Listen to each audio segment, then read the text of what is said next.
first thing is I used to practice techniques, but I no longer do that anymore. Now I practice playing those techniques in context. And what I mean by that is playing a riff, whether I write it or somebody else's riff, I'll just throw out a riff that includes that technique or a lead lick that includes that technique, and I'll play that over and over and kind of expand on it like we always talk about. You play something, then you start expanding on it.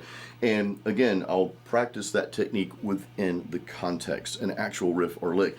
So an example of what I used to do, and this was what I used to work on when I was trying to get better at hammer-ons and pull-offs and build up the finger strength and such.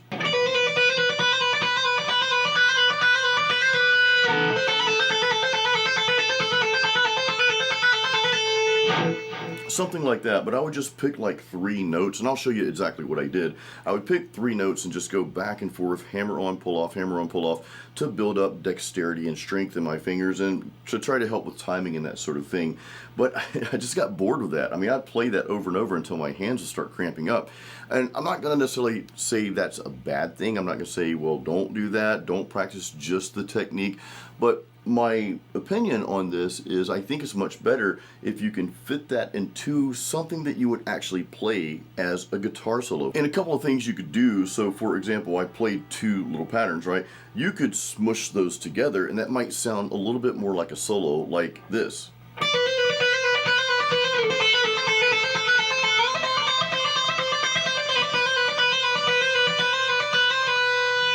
Still kind of sounds like a pattern, but I kind of made it into a little bit more of a melody. So that was a little bit more, I guess, inspiring to sit down and practice. And that's what I started later doing, is just kind of expanding on things like that. So it sounded more like an actual guitar solo that I might throw into a song. And what I did real quick, just so you guys, if you guys want to practice this, because it's a pretty cool little pattern for hammer-ons and pull-offs. I mean, this will help you with not only your leads, but your rhythms as well, because we do a lot of hammer-ons and pull-offs in our metal rhythms, right? I'm on the E string, and you can do this on whatever string, but I basically anchor down on 3 different parts, like 3 different frets here. So the first anchor, and that's just the note that we're pulling off to, is the 7th fret. And in this case, this first part of the pattern, I'm hammering on and pulling off of frets 10 and 8. So the second one, I'm anchored down on the 5th fret. We're hammering on and pulling off on frets 8 and 7. Okay, then the final one I went to was we're going to anchor down on the 8th fret. We're going to hammer on and pull off 12 and 10. And then you just keep doing that over and over, and that will get you better at hammer-ons and pull-offs, but it's a little bit more in context, if that makes sense. Another thing is, let's say, palm muting. You're just working on palm muting. You want to get tighter, so you might be tempted to just do something simple like...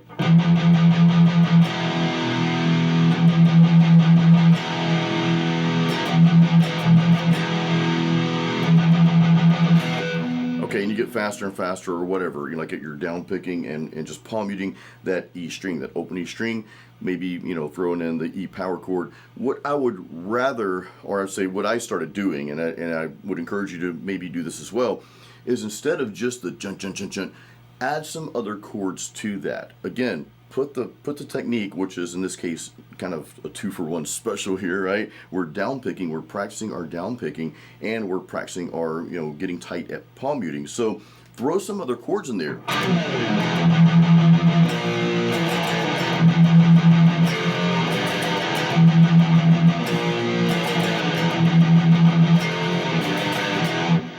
Okay, and what I played just now, I'm in standard tuning, of course.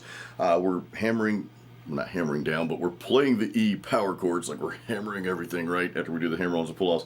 But we're playing the E power chord. I'm going to a B flat, A, kind of back and forth.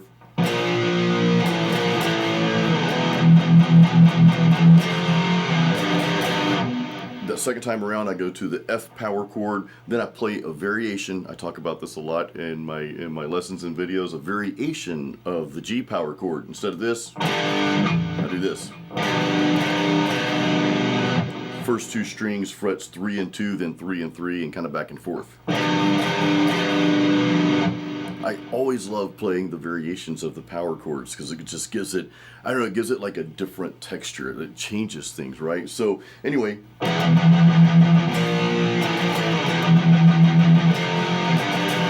And you get my point. I'm just putting things in context to where it's a real riff or a real lick that I might play. And let me just say this real quick before we move to the next one. It doesn't really matter what level you're at, except the level you're at right now. And that doesn't mean don't try to get better. It doesn't mean don't try to make progress. But I want you to be grateful first for where you're at right now. You have a guitar sitting in your hands, and you can play some notes on this thing. You can write some notes on this thing. So I just want you to kind of soak that in and just be grateful to yourself for how far you've already come, because that's a beautiful, beautiful thing. All right. Next, it's important to learn scales, but I don't sit there and practice scales. This kind of like piggybacks off, I always like that word piggyback, just kind of sounds cute and cool, but I'm kind of piggybacking off what we just talked about, not just practicing the technique itself, but practicing the technique in context. Same thing with scales. I don't sit here and practice scales.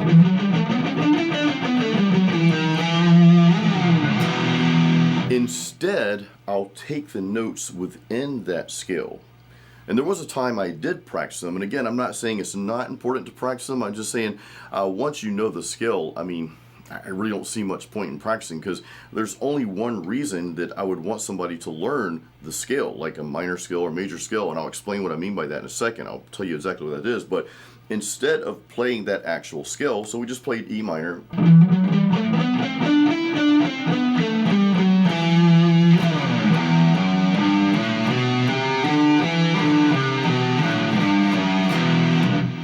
Easy enough. And again, there's a reason why I would want you to know those notes in the scale. There's a very important reason, but it's actually only one. Instead of practicing the scale itself, what I would want to do is take those notes within the scale and let's mix them up a little bit. Let's sprinkle some hot sauce on them. So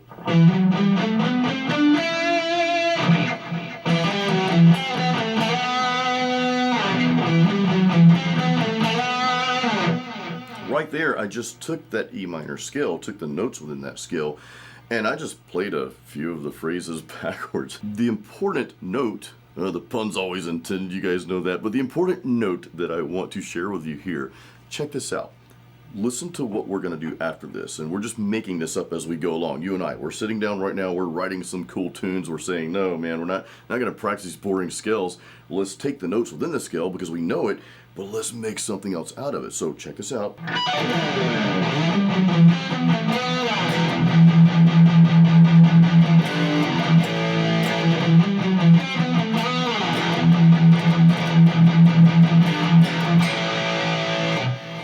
You and I, we just started writing what could be a pretty cool rhythm. That could be a song.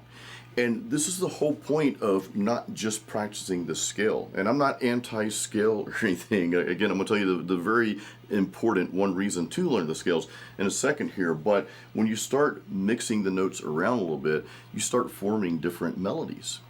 And then you throw some other stuff into it like we just did. It just felt natural to go from here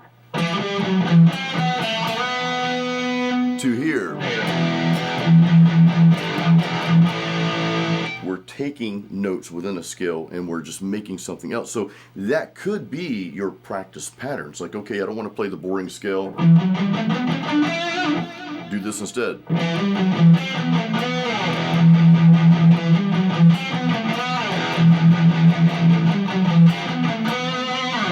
And then just start going off the beaten path after that. See where that takes you. Always pay attention to what you're hearing in your head over anything else. Even if you're learning a riff in one of my lessons, I always encourage you to do this. Take my lesson, because this is the point of the lesson. Sure, learn the riff, but then take it and go somewhere else with it. What are you hearing? Okay, we played what Jason played, fine, that's great. But what are you hearing next?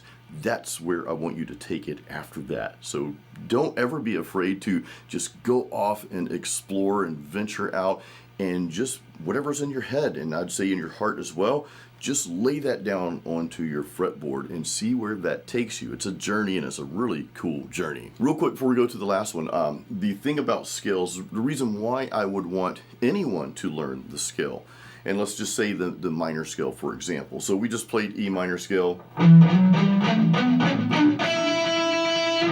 You can play that anywhere, by the way.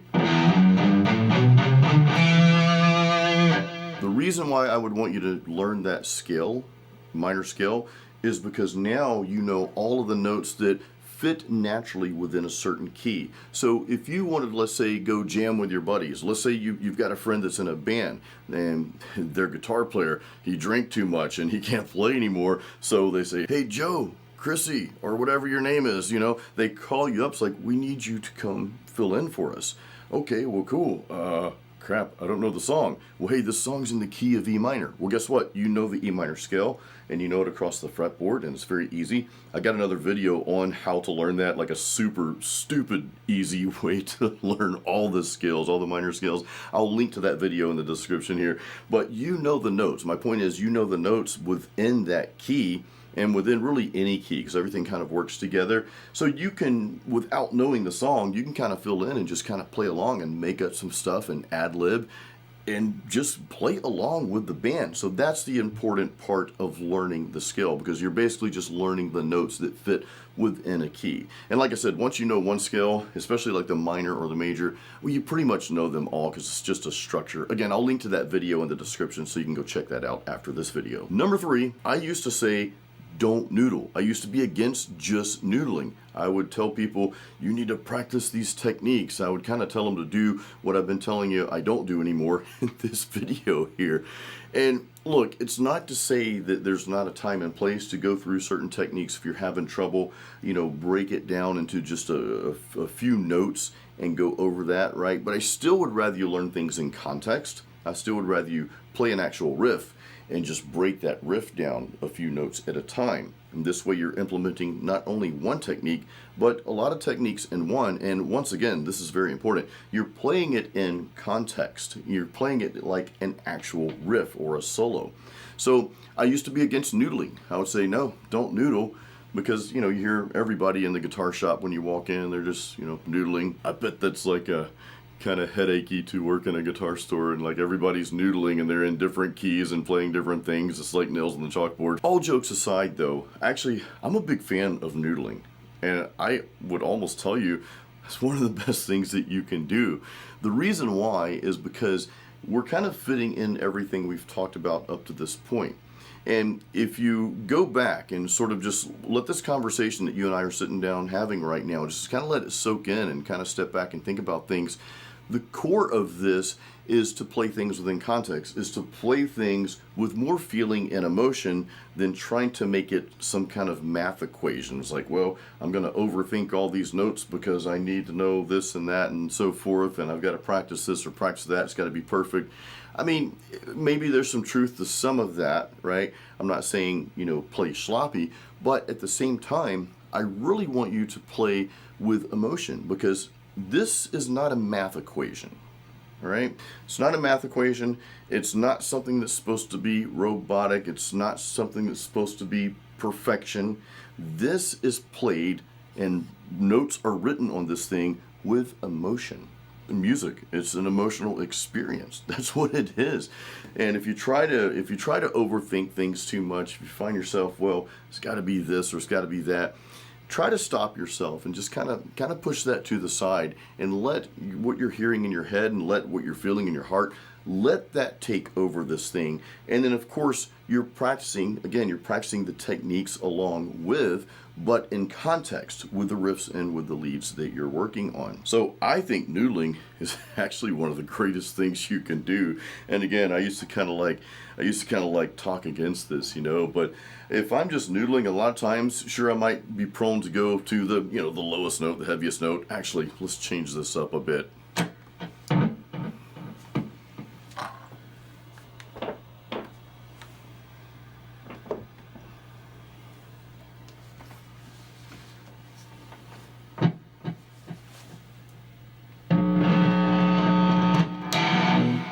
It's going to be a little noisy because I'm going to turn my booster on here.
making stuff up.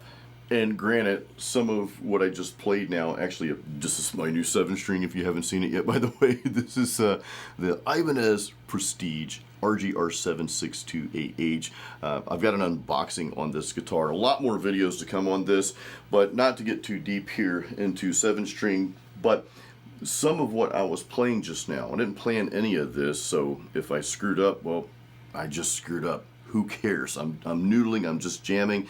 But what I'm doing is I'm kind of coming up with some ideas, and a lot of the licks I was playing, or the riffs I was playing just now, is kind of similar to what I've been writing lately. I'm actually writing a new project with this thing too. And there's a 7-string course coming out on the Jason Stallworth Guitar Academy very, very soon. Actually, after I film this video, I gotta get to filming the course material. But in any case, this is something I've been just playing around with, like this little. Just some wicked sounding notes there, right? So I've been coming up with some cool stuff, or cool stuff for me, cool stuff that I like to play.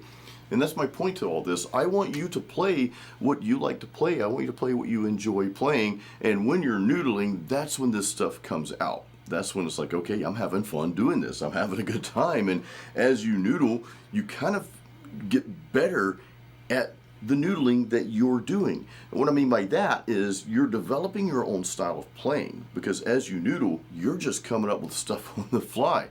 So this is a beautiful thing, and to me this is what playing guitar is all about. It's all about writing your own stuff, taking a riff or a lick or whatever, and expanding on it and making it your own. So yeah, I am I was wrong. To me anyway. I think noodling is a great thing. Again, I used to be against that. Don't noodle, you need to practice, you need to do your skills and practice technique and whatever. And yeah, sure, there's a time for all that. I'm not saying that practicing just a technique to get better at it, I'm not saying that's the wrong thing to do by any means, but have fun. And that's my ending point here. You know, playing guitar, it's not really supposed to be this grand challenge, this process where you just overthink every single note because you're trying to tie theory to everything and so forth. It's not a competition. Well, this person played something fast, now I just feel bad because I'll never play that fast. That's not what playing guitar is all about. Playing guitar is something that you enjoy doing, and you appreciate that you have the gift and this talent that you're continuing to build, and you're sounding like you. You're not sounding like someone else. It's not your job to sound like someone else. It's not something you're supposed to do. Look, if you're in a cover band and you got to learn the cover songs note for note and you're getting paid to learn the songs note for note, okay, different story. You should still write your own riffs though when you're not playing in your cover band. Most of you probably aren't in a cover band where you've got to learn the Pink Floyd song note for note, or you know, the guy in the back corner is going to throw something at you. That's not how the record went. Who cares? I want you to come back to a place, if you're not here already, come back to where you pick this thing up and you feel something when you play it. And to get to that point has nothing to do with technique, has nothing to do with trying to sound like this person or play like that person, has everything to do with you pouring out your heart onto this fretboard.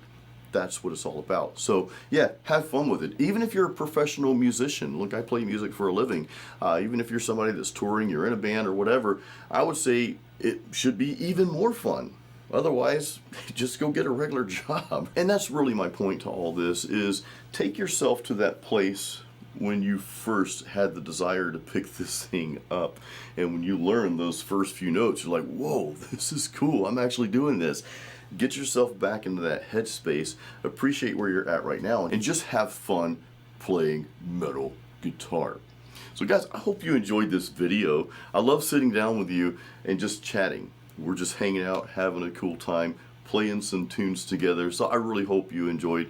I enjoyed making this video for you, if nothing else. So on that note, don't forget to get my free Metal Riffs and Licks, the ultimate guitar lesson guide. If you don't have that yet, there's a link in the description. If you have that and my teaching style, you enjoy my teaching style and it helps you, then consider joining the Jason Stallworth Guitar Academy. More info, links in the description, so check those out. Guys, as always, keep it metal and keep playing music.